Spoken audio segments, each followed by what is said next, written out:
The kotel was in my view as we took our final steps down before reaching the security line. I could feel my heart beating faster with every step that I took, and I could hear the beating as clearly as a drum. All of a sudden, my body felt different. My hands were shaking, a million thoughts were pouring into my mind, but I told myself to live in the moment.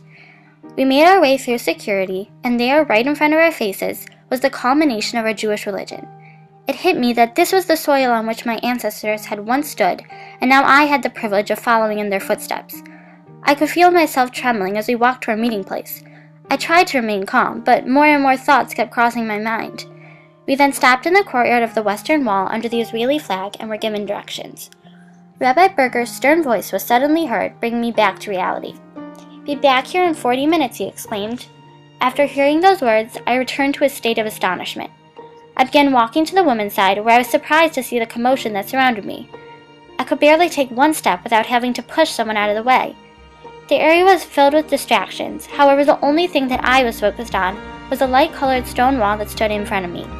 I took step after step while blocking out the chaos. With every step I took, I grew more and more anxious. The overwhelming amount of emotions that were revolving in my body were exhilarating. However, it was not until I touched the ancient wall that the most important and eye-opening feeling came to me. I had to push my way through hundreds of women before reaching the kotel. When I was about 2 feet from the wall, I quickly scanned the people around me. To my right, I saw a girl who looked no older than me. She had her head buried in her siddur and looked like she was praying as hard as she possibly could. At that moment, I was envious of her. I wanted to feel a connection to my prayers and be able to put as much passion and emotion into them as she appeared to be doing. Then I looked to the left, where I saw a woman with sunken eyes and tears streaming down her face. The sight of this woman gave me chills. It seemed to me that there was something extremely moving and important in her prayers. After seeing these two women, the moment began to feel real. It was important for me to process where I was and whom I was surrounded by.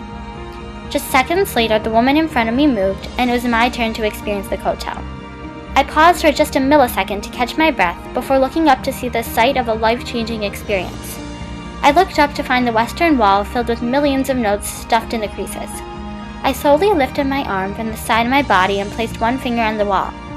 At that moment, the world was silent, and all I could hear were the words of the Shema leaving my rough lips. This prayer was not forced, and there was no teacher insisting on my siddur being open. It was genuine. All of the chaos inside of my head ceased, and all that I cared about was praying with my newfound connection towards my prayers.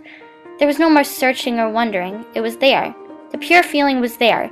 This was an eye-opening moment in my life. It was the first time where I felt passionate about what I was saying, and I knew that the words were coming from my heart. I closed my eyes, and at that moment, this feeling was the only thing that mattered. I was no longer hoping that one day I would find it. This feeling had found me.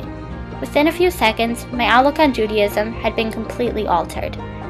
It was at that moment that I realized that the key to finding the connection was the setting I was placed in. When I was touching the kotel and was surrounded by hundreds of women deeply invested in prayer, the connection came naturally. I began to understand that the connection was not something that I could find.